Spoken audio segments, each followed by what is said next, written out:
નમસ્કાર, સીએનબીસી બજારની ખાસ રજૂઆત કોમોડિટી રિપોર્ટમાં આપનું સ્વાગત છે અને હું છું શરણાલ કંટી। તો આ સપ્તાહે નોન એગ્રી કોમોડિટીમાં ઘણા ઉતાર ચઢાવ જોવા મળ્યા।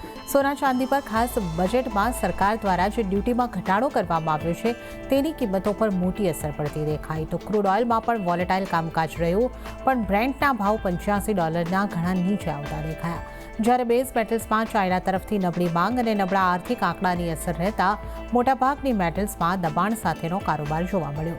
હવે આ કોમોડિટીની આગળની ચાલ કેવી રહેશે અને કઈ કોમોડિટીમાં ઘટાડે ખરીદીની તક બનેલી છે, તેની સાથે જ આપણે સોના ઉપર ટેક્સમાં જે ચેન્જ કરવામાં આવ્યો છે તેના કેલ્ક્યુલેશન કઈ રીતના રહેશે એ પણ નિષ્ણાતો પાસેથી સમજીશું। તો આપણી સાથે ચર્ચાની અંદર જોડાયા છે એમિરેટ્સ એનબીડીના ધર્મેશ ભાટિયા, પ્રોમોર ફિનટેકના certified financial planner Nisha Sanghvi અને એલકેપી સિક્યુરિટીઝના જતીન ત્રિવેદી। તો આપ ત્રણેયનું સ્વાગત છે સીએનબીસી બજાર પર। ધર્મેશજી, સૌથી પહેલાં આપણે સોનાથી શરૂઆત કરીએ। આ સપ્તાહમાં સૌથી મહત્ત્વની ઇવેન્ટ જેની ઇમ્પેક્ટ આપણને ગોલ્ડ સિલ્વર ઉપર આવતી જોવા મળી બજેટ હતી। બજેટમાં ઇમ્પોર્ટ ડ્યુટીની અંદર, કસ્ટમ ડ્યુટીની અંદર જે ઘટાડો કરવામાં આવ્યો, જે જેમ્સ એન્ડ જ્વેલરી સેક્ટરે કે બુલિયન ઇન્ડસ્ટ્રી સાથે જોડાયેલા લોકોએ એ જે આશા રાખી હતી એના કરતાં પણ વધારે ડ્યુટી કટ અહીંયા આગળથી આવી અને ઇમ્પેક્ટ તરત જ આપણને દેખાઈ સોના ચાંદીની કિંમતોમાં ઘટાડો। સોનાની જો આપણે વાત કરીએ તો લગભગ ₹7,000 જેવો ઘટાડો બજેટ બાદ આપણે સોનાની અંદર જોયો અને હવે સોનું આપણે લગભગ 67,600, 67,700ની આસપાસ પહોંચતા જોઈ રહ્યા છે। તો કઈ રીતે તમે જોઈ રહ્યા છો આ પગલાંને અને કઈ રીતની ઇમ્પેક્ટ હવે સોના ઉપર આપને દેખાઈ રહી છે? આપણે અગર વાત કરીએ તો જે બજેટમાં જે ડિફરન્સ હતું, આપણે ઇનફેક્ટ કન્ટિન્યુઅસલી 3-4 ટાઈમ આ શો પર મેં કીધું પણ હતું કે જે સેપાનું જે ચેન્જીસ આવશે એનાથી ઘણો ફરક પડશે ને એ જ થયું। જે સ્પ્રેડ હતું, જે આર્બિટ્રાજ સ્પ્રેડ હતું યુએઈ થી ગોલ્ડ લેવાનું ને સિલ્વર લેવાનું, એમાં તમારે જોશો કે જે ફ્લેટ કરી નાખ્યું છે। જે 15%નું સ્પ્રેડ હતું એ 6% પર લઈ આવ્યા। એ કારણવશ જે માર્કેટમાં જે માલ ફંડામેન્ટલી જેને માલ લીધું હતું ને જે શિપમેન્ટ આવ્યું હતું on the way, A 15% premium પર આવ્યું હતું ને હવે માર્કેટમાં ઓલમોસ્ટ 6% પ્રીમિયમ થઈ ગયું છે। તો એના વજહથી જે માલ છે એ ઓફલોડ થશે ને એ જ થયું માર્કેટમાં। તમે જોશો કે ગોલ્ડમાં $100નો ઘટાડો ને ચાંદીમાં તમે ઓલમોસ્ટ 5%નો ઘટાડો તમારે ઓન ધ સ્પોટ જોવા મળ્યું છે। કેમ કે માર્કેટમાં જ્યારે માલ ઉતરશે તો ડેફિનેટલી પ્રાઇસમાં ઇમ્પેક્ટ થશે ને એ જ થયું। તમે જોશો ઇન્ટરનેશનલ માર્કેટથી ડોમેસ્ટિક માર્કેટમાં સારું એ સેલ ઓફ જોવા મળ્યું છે। મને લાગે છે કે આ 6%નું જે સ્પ્રેડ હતું એ વેર આઉટ થઈ ગયું છે અને હવે માર્કેટ એક કન્સોલિડેશન ફેઝમાં આવી જશે।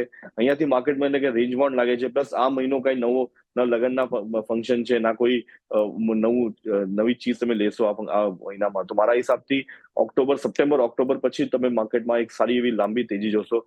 ઇન્ટરેસ્ટ રેટ કાપની પણ વાત ચાલે છે ને એ ત્યારે થશે ત્યારે ઇક્વિટીઝ અને કમોડિટીઝ બંને માર્કેટમાં તમારે એક સારી એવી તેજી જોવા મળશે। તો હું નિશાંતને સલાહ આપીશ કે તમે હમણાં જરા વેટ એન્ડ વોચ કરો। જે લોંગ ટર્મ બાયર્સ છે એને હું રેકમેન્ડ કરીશ કે હમણાં તમે વેટ કરો। માર્કેટમાં હજી પણ એક પેનિક સેલિંગ એન્ટિસિપેશન છે અને એ જ થયું માર્કેટમાં।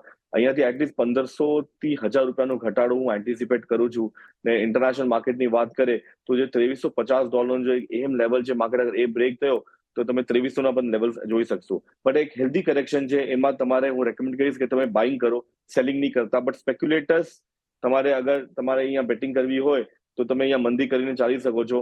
એટલીસ્ટ અહીંયાથી 2 થી 3%નો ઘટાડો તમારે 1 થી 2 ટ્રેડિંગ સેશનમાં હજી પણ જોવા મળશે। માર્કેટમાં હજી પણ પ્રેશર છે, હજી પણ એક ઇમ્બેલેન્સ પ્રાઇસિંગ છે, તો એ કારણે માર્કેટમાં એક પેનિક સેલિંગથી તમે એક મુનાફો કરી શકશો। પણ ડોમેસ્ટિક માર્કેટમાં તમે એન્ટિસિપેટ કરો કે $1,000નો ઘટાડો આ કરંટ લેવલથી પણ આવી શકશે। ઓકે, તો કરંટ લેવલથી હજી થોડો ઘટાડો અપેક્ષિત છે અને એ ઘટાડો આવ્યા બાદ તમે એક જે રોકાણકાર છે એ ખરીદી કરીને ચાલી શકે છે। તો આ એક વ્યૂ અહીંયા આગળથી ધર્મેશજીનો બનતો દેખાઈ રહ્યો છે। જતીનજી, આપ કેવી રીતે જોઈ રહ્યા છો સોનાની આ સપ્તાહમાં જે કિંમતો ઘટી છે, બજેટની આ ઇમ્પોર્ટ ડ્યુટી કટની ઇમ્પેક્ટ તરીકે જોવી જોઈએ? હવે જે આપણે આગળ જોઈ રહ્યા છે કે એક રેટ કટ ફેડ તરફથી થાય એ લગભગ હવે આપણે એક નિશ્ચિત માનીને ચાલી રહ્યા છે। જે પહેલાં ઘણી અનિશ્ચિતતા હતી, હવે એક ક્લેરિટી અહીંયા છે, પણ આગળ બીજા રેટ કટની દિશા હજી પણ આપણે અનિશ્ચિતતાની જ જોઈ રહ્યા છે। તો સોના માટે તમારો વ્યૂ કઈ રીતનો બની રહ્યો છે? આ ઘટાડા બાદ હવે તમે ક્યાં સપોર્ટ જોઈ રહ્યા છો? જો આ વીકના અંદર જે આપણે વીકનેસ જોઈએ છે, મુખ્ય કારણ બે એના બન્યા છે। એક તો જે છે વન ટાઈમ એડજસ્ટમેન્ટ જે ડ્યુટી કટના હિસાબથી આપણને જોવા મળ્યું છે, એક સીધું એના અંદર એક ડિફરન્શિએશન જે છે તરત જોવા મળી ગયું।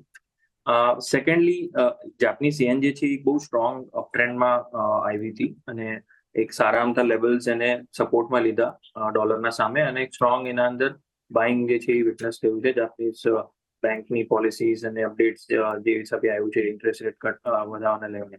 તો એના કારણથી યેનને સ્ટ્રેન્થમેન્ટ મળ્યું છે અને એના કારણથી જે સેફ હેવનનો ટાઈપ યેનના પાછળ જે પણ જે છે તો એના અંદર બાઇંગ જે છે એ સ્ટ્રોંગ જોવા મળી. તો ગોલ્ડના અંદર પ્રોફિટ બુકિંગ થઈને જે ઓલરેડી હાયર લેવલ્સના આજુબાજુ હતું તો ત્યાંથી પૈસા થોડા શિફ્ટ થઈને યેનના અંદર ઇન્ફ્યુઝ થયા છે. તો જેના કારણથી આ એક મને લાગે છે થોડુંક ટેમ્પરરી એડજસ્ટમેન્ટના હિસાબે આને લેવું જોઈએ બીકોઝ લોંગર ટર્મ હોરાઇઝનમાં કોઈ ફંડામેન્ટલ અહીંયા કોઈ ચેન્જીસ નથી થયા. It is just a minor correction અને પ્રોબ્લેમ એ રહ્યો છે કે બે વસ્તુ એક સાથે થઈ છે આ વીકના અંદર જ જ્યાં બજેટના અંદર આપણને ડ્યુટી કટનું ઇમ્પેક્ટ જોવા મળ્યું અને સાથે સાથે જેએનનું સ્ટ્રેન્થનિંગ થયું એ બે વસ્તુ એક સાથે થઈ ઇન અ મેટર ઓફ 2 થી 3 days અને આના કારણથી આપણે ગોલ્ડના અંદર પ્રોફિટ બુકિંગ જોયું છે. It's a healthy correction according to me because domestic માર્કેટના અંદર 6% હજી ઘટાડો થયો છે અને જ્યાં આપણે 75,500 પાસે હતા અને એમ વિચાર કરતા હતા કે ભાઈ ડિપ આવે તો એના અંદર એક હેલ્ધી કરેક્શન પછી એના અંદર બાઇંગનો ઓપોર્ચ્યુનિટી બને છે અને એ હેલ્ધી કરેક્શન એક જ સાથે આવી ગયું છે 6% ડ્યુટીના કારણથી અને 2% ઓલમોસ્ટ યેનના એપ્રિસિએશનના કારણથી. તો ઓલમોસ્ટ 8% તમને ડિસ્કાઉન્ટ પર જે અહીંયા મળી રહ્યું છે તો લોંગર ટર્મ હોરાઇઝન માટે આ એક ગુડ અમાઉન્ટ ઓફ ઓપોર્ચ્યુનિટી બની ગઈ છે.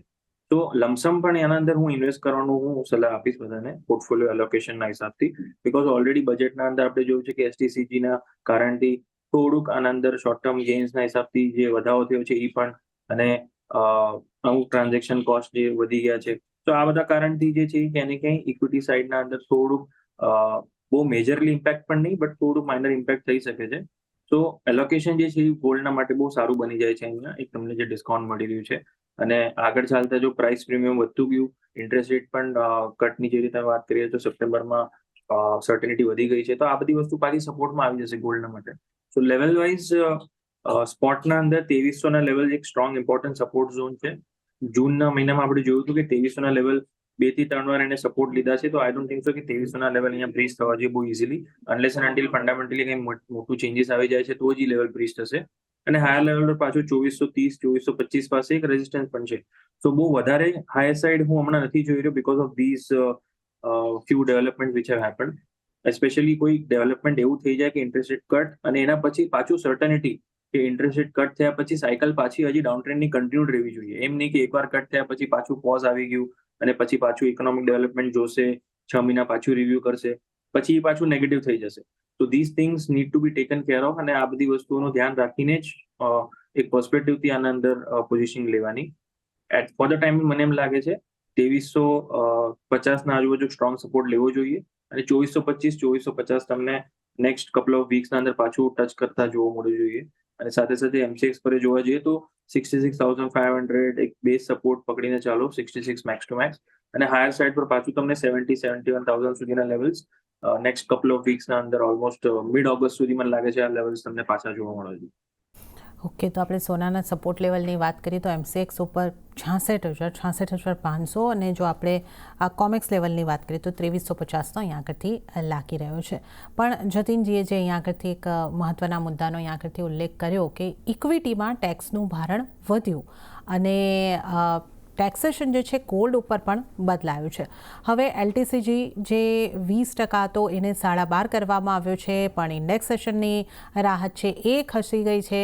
તો કઈ રીતની પરિસ્થિતિ બની શકે છે આ જ આખું સમજવાનું છે અને એને કારણે આપણે નિશા સંઘવીને ખાસ આપણા શો પર બોલાવ્યા છે. નિશાબેન, સૌથી પહેલાં તો મારે એ જાણવું છે કે જે એક અહીંયા આગળથી જે આપણે એક જોઈ રહ્યા છે કે ઇક્વિટીમાં થોડું ટેક્સેશનનું ભારણ વધ્યું અને અહીંયા આગળથી સોના ઉપર એલટીસીજી તો ઘટ્યો હોય એ રીતનું અહીંયા આગળથી લાગી રહ્યું છે પણ એકચ્યુઅલ કેલ્ક્યુલેશન શું આવે છે આ જે ટેક્સના ફેરફાર કરવામાં આવ્યા છે કઈ રીતના છે અને આનાથી સોનામાં રોકાણકાર વધારે રોકાણ કરવા તરફ આકર્ષાશે કઈ રીતે તમે જોઈ રહ્યા છો?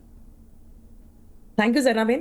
આમાં જે ફેરફાર થયા છે બજેટમાં એ હજી ઇમ્પ્લિમેન્ટ થવાના બાકી છે બિકોઝ એ બિલ પાસ થશે પાર્લામેન્ટમાં એની પછી આપણને ખબર પડશે કે એકચ્યુઅલમાં શું આવશે.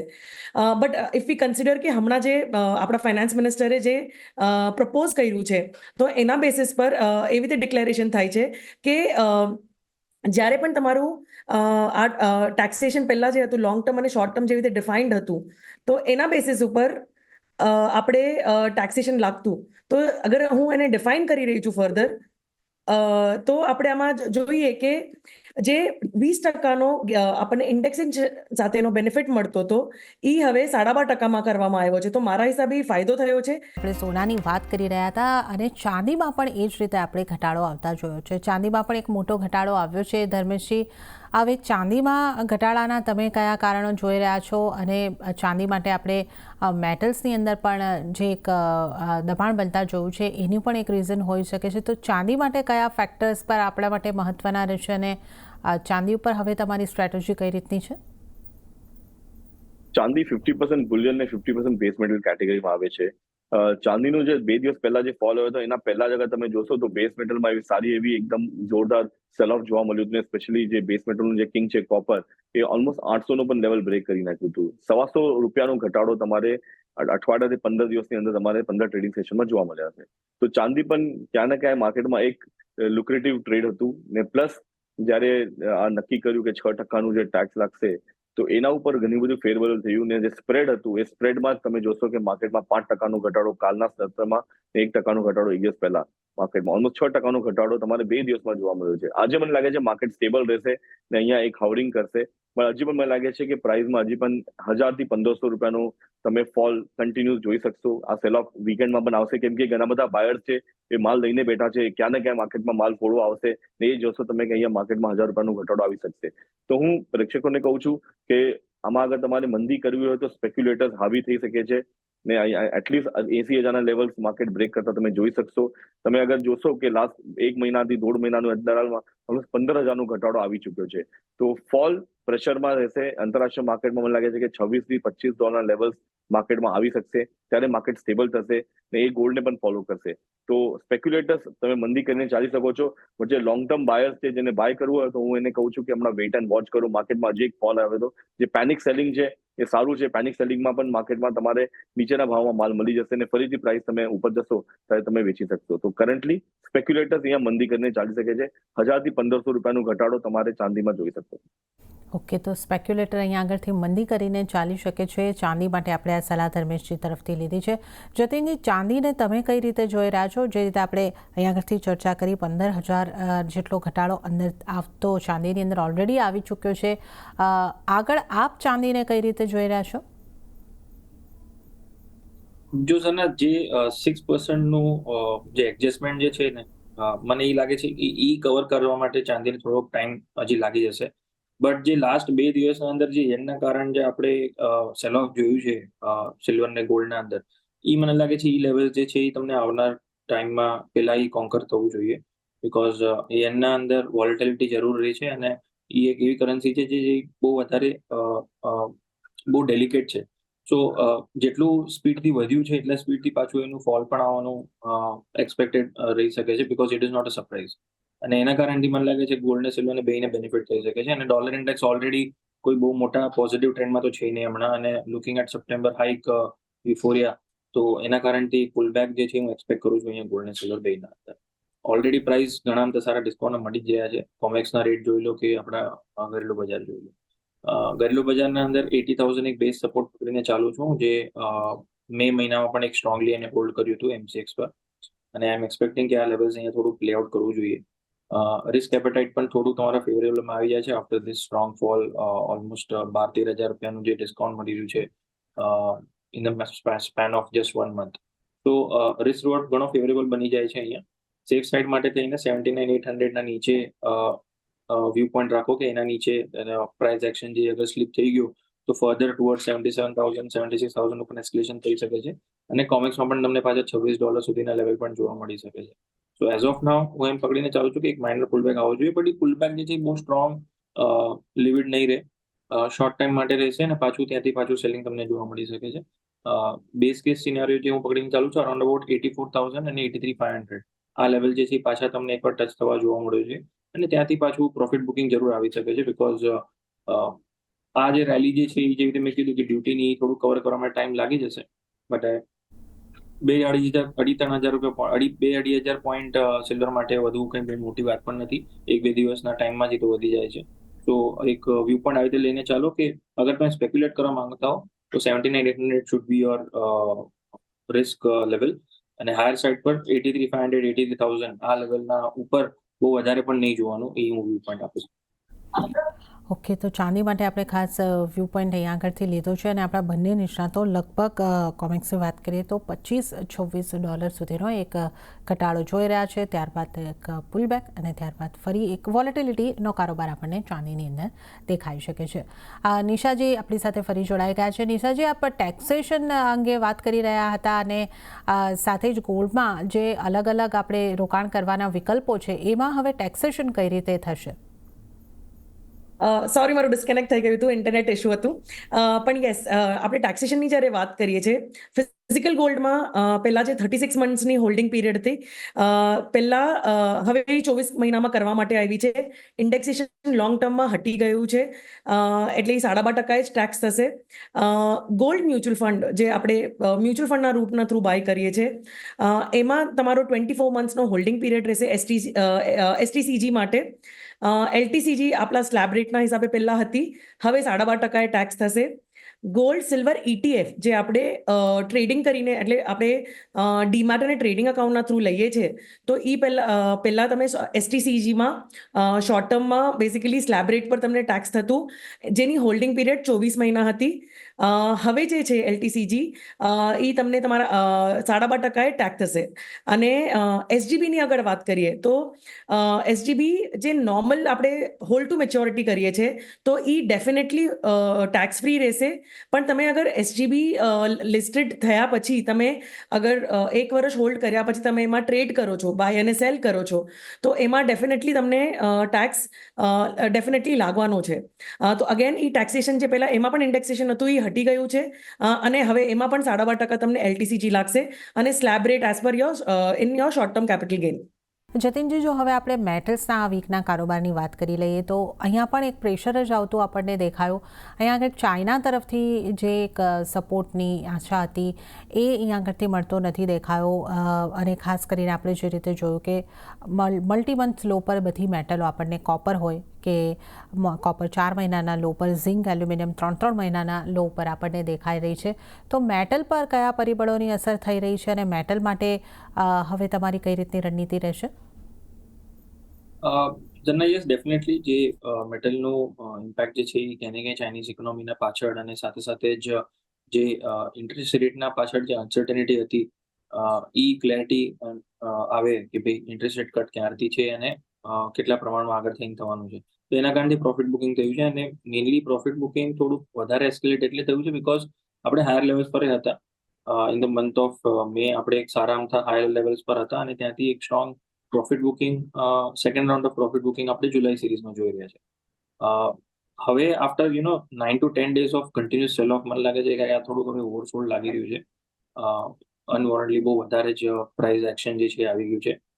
Expect base metals two bottom out for temporary zone. આપણા ઓગસ્ટ મહિનાનો જે સિરીઝ જે હવે ચાલુ થઈ છે, મને લાગે છે એના અંદર તમને બાઇંગ જે છે ઇન્વેસ્ટ થવી જોઈએ શોર્ટ ટર્મના માટે ટુવર્ડ્સ કોપરમાં 820-825 ના ઝોનના તમને જોવા મળવું જોઈએ.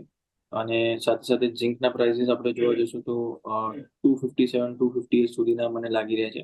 સો કન્ક્લુઝન હું એમ કહું છું કે મને એક ટેમ્પરરી પુલબેક જે છે એ લાગી રહ્યો છે. હું એમ નહીં કહું કે સ્ટ્રોંગ અપટ્રેન્ડ અહીંયાથી તમને જોવા મળી જશે, બટ એક temporary pullback after strong cell of at least 50% જે છે એ લોસ જે છે એ કવર કરશે. જે કોપર 875 થી લઈને 800 સુધી ડ્રોપ થયું છે, 75 રૂપીઝ, તો અહીંયાથી 25-30 પોઈન્ટનું તમને પાછું એક રેલી જોવા મળી જોઈએ.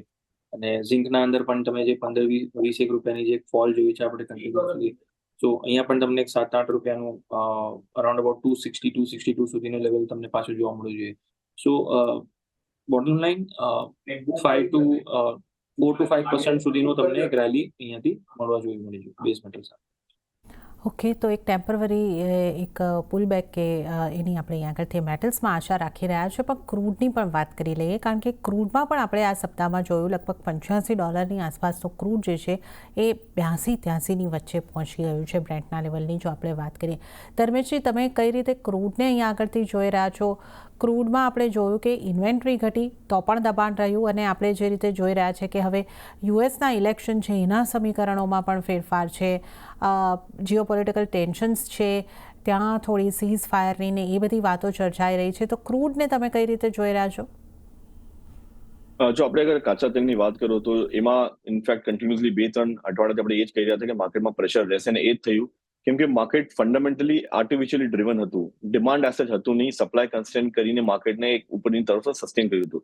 આપણે પાછલે પણ એ જ કીધું હતું કે માર્કેટ બેકવર્ડેશનમાં ચાલે છે, એટલે આગળના બધા મહિના પાછળ ચાલે છે. એનો મતલબ છે કે ફંડામેન્ટલી બાયર્સ અવેલેબલ નથી હમણાં એટલું હાઈ લેવલ પર લેવા માટે. ને એ જ થયું માર્કેટમાં. તમે જોશો ઓલમોસ્ટ $7-8 ઘટાડો તમારે જોવા મળ્યો છે, 10% ઘટાડો પ્રાઇસમાં ઓલરેડી આવી ચુક્યો છે. તમે અગર WTI ને જોશો તો 75-77 એક બહુ કી લેવલ છે, માર્કેટ ત્યાં આવીને સ્ટેબલ થઈ ગયું છે. ડોમેસ્ટિક માર્કેટની વાત કરીએ તો તમે જોશો કે જ્યાં 7,200 હતું તો 6,500 સુધી પ્રાઇસ તમે જોવા મળ્યા છે. તો પ્રેશર કન્ટિન્યુઅસ રહેશે, મને લાગે છે હજી પણ માર્કેટ રહેશે. પ્લસ યુએસ ઇલેક્શન છે ને કોઈ પણ ઈચ્છે નહીં કે પ્રાઇસને તેજી કરશે, નહીં તો ઇન્ફ્લેશન વધશે ને ઇન્ટરેસ્ટ રેટ ઘટશે નહીં. તો મારા હિસાબથી પ્રેશર સેલ ઓન રાઇઝની સ્ટ્રેટેજી તમે અહીંયા રાખો. હજી પણ અહીંયાથી $100-200 ઘટાડો તમારે કરંટ લેવલથી જોવા મળશે. મારું ઇમિડિયેટ ટાર્ગેટ $72 છે WTI નું, એની $2-3 ઘટાડો તમે કરંટ લેવલથી પણ જોઈ શકશો. તો મંદીની મારી કોલ હશે આમાં હજી પણ. ઓકે, તો ક્રૂડમાં હજી આગળથી મંદી તરફ કારોબાર થતા આપણને દેખાઈ શકે છે. તો ક્રૂડમાં ઘટાડો આગળ સંભવિત ધર્મેશજી જોઈ રહ્યા છે. ત્યારે જ ધર્મેશજી આપનો અને જતીનજી આપનો આભાર. આપ આ ખાસ એપિસોડની અંદર આપ સમય ફાળવી જોડાયા અને આપણે તમામ કોમ્યુનિટીઝ અંગે ચર્ચા કરી. આપનો આભાર. તો આ સાથે જ આ ખાસ રજૂઆતમાં હાલ પૂરતું આટલું જ, અને હાલ મને પણ આપશો રજા. વધુ અપડેટ્સ અને સમાચારો માટે આપ જોતા રહો CNBC બજાર. નમસ્કાર.